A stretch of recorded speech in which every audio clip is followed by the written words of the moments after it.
নমস্কাৰ বন্ধু বান্ধৱীসকল, আপোনালোকক আমাৰ ইউটিউব চেনেলত স্বাগতম জনাই আৰম্ভ কৰিছোঁ আজিৰ ভিডিঅ'টো। বন্ধু বান্ধৱীসকল, আজিৰ ভিডিঅ'টো হ'ল এটা খুবেই গুৰুত্বপূৰ্ণ খবৰ। কৰ্ণাটকত প্ৰচাৰ চলাব যাব ৰাজ্যৰ মুখ্যমন্ত্ৰী ডক্টৰ হিমন্ত বিশ্ব শৰ্মা। বিজেপিৰ 40জনীয়া ষ্টাৰ কেম্পেইনাৰৰ তালিকাত নাম আছে আমাৰ ৰাজ্যৰ মুখ্যমন্ত্ৰী ডক্টৰ হিমন্ত বিশ্ব শৰ্মাৰ। আৰু বিজেপিয়ে 40জনীয়া ষ্টাৰ কেম্পেইনাৰৰ নাম ইতিমধ্যে উল্লেখ কৰিছে। তাত আছে আমাৰ ৰাজ্যৰ মুখ্যমন্ত্ৰী হিমন্ত বিশ্ব শৰ্মা, কিন্তু তাৰ তালিকাত নাম নাই আমাৰ প্ৰাক্তন মুখ্যমন্ত্ৰী সৰ্বানন্দ সোণোৱাল। বন্ধু বান্ধৱীসকল, বিজেপিয়ে প্ৰস্তুত কৰা তালিকাত নৰেন্দ্ৰ মোদী আৰু অমিত শ্বাহ আৰু লগতে ৰাজনাথ সিঙৰ লগতে আমাৰ ৰাজ্যৰ মুখ্যমন্ত্ৰী ডক্টৰ হিমন্ত বিশ্ব শৰ্মাৰ নাম আছে, কিন্তু সেই তালিকাত নাম নাই আমাৰ অসমৰ প্ৰাক্তন মুখ্যমন্ত্ৰী সৰ্বানন্দ সোণোৱালৰ। পৰৱৰ্তী খবৰটো হ'ল খুবেই ডাঙৰ খবৰ।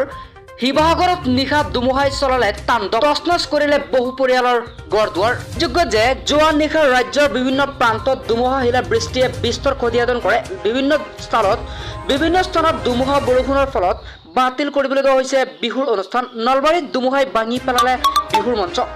বৰমাতো প্ৰতিকূল বতৰৰ বাবে বাতিল কৰিবলগীয়া হয় বিহুৰ অনুষ্ঠান। ইয়াৰ উপৰিও ঠায়ে ঠায়ে গছ উভালি পৰাৰ ফলত বিস্তৰ ক্ষতিসাধন হয়। বিভিন্ন স্থানত বিদ্যুতৰ খুঁটা তাঁৰ ছিঙি যোৱাৰ ফলত ব্যাহত হৈ পৰে বিদ্যুৎ যোগান। ৰাজ্যৰ বিভিন্ন প্ৰান্তত নিশা ধুমুহা শিলা বৃষ্টি। শিৱসাগৰ কোঁৱৰপুৰ মৌজাতো তাণ্ডৱ চলালে ধুমুহাই। কোঁৱৰপুৰ মৌজাত পুৱতি নিশাৰ ধুমুহাই তছনছ কৰিলে বহু পৰিয়ালৰ বাসগৃহৰ টিনপাত উৰুৱাই নিয়ে প্ৰচণ্ড এই ধুমুহাই। পৰৱৰ্তী খবৰটো এটা খুবেই ডাঙৰ খবৰ। ৰাজ্যৰ ভয়ংকৰ পথ দুৰ্ঘটনা। ৰাষ্ট্ৰীয় ঘাইপথত তীব্ৰবেগী ডাম্পাৰে মহতিয়াই নিলে বাইক আৰোহী। থিতাতে মৃত্যু হয় বাইক আৰোহীজনৰ। দৰঙৰ দলগাঁৱত 15 নং ৰাষ্ট্ৰীয় ঘাইপথত সংঘটিত হৈছে এই ভয়ংকৰ পথ দুৰ্ঘটনা।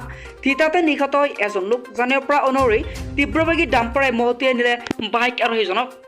উল্লেখযোগ্য যে নিহত লোকজনৰ নাম আছিল মুফতি কাৰিউল কৰিম ঘৰ খাৰুপেটীয়া। ডাম্পাৰৰ নম্বৰ আছিল AS27C5606। বাইকৰ নম্বৰ হৈছে AS13K3619 বুলি জানিব পৰা গৈছে। একাংশৰ অভিযোগ কৰা অনুসৰি ডাম্পাৰ দৌৰাত্মকৰ ফলত দলগাঁও অঞ্চলত সঘনাই সংঘটিত হৈ আছে এনেধৰণৰ ঘটনা, যাৰ ফলত অকালতে প্ৰাণ হেৰুৱাব লগা হয় নিৰীহ লোকে। পৰৱৰ্তী খবৰটো এটা ডাঙৰ খবৰ।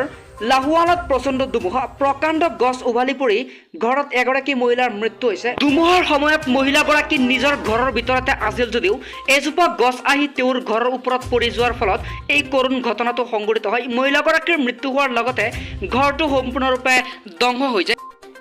জিলাখনৰ লালুহাল অঞ্চলৰ তামোলবাৰী চাহ বাগিচাত সংঘটিত হৈছে এই কৰুণ ঘটনাটো, আৰু এগৰাকী 60 বছৰীয়া মহিলাৰ মৃত্যু হয়।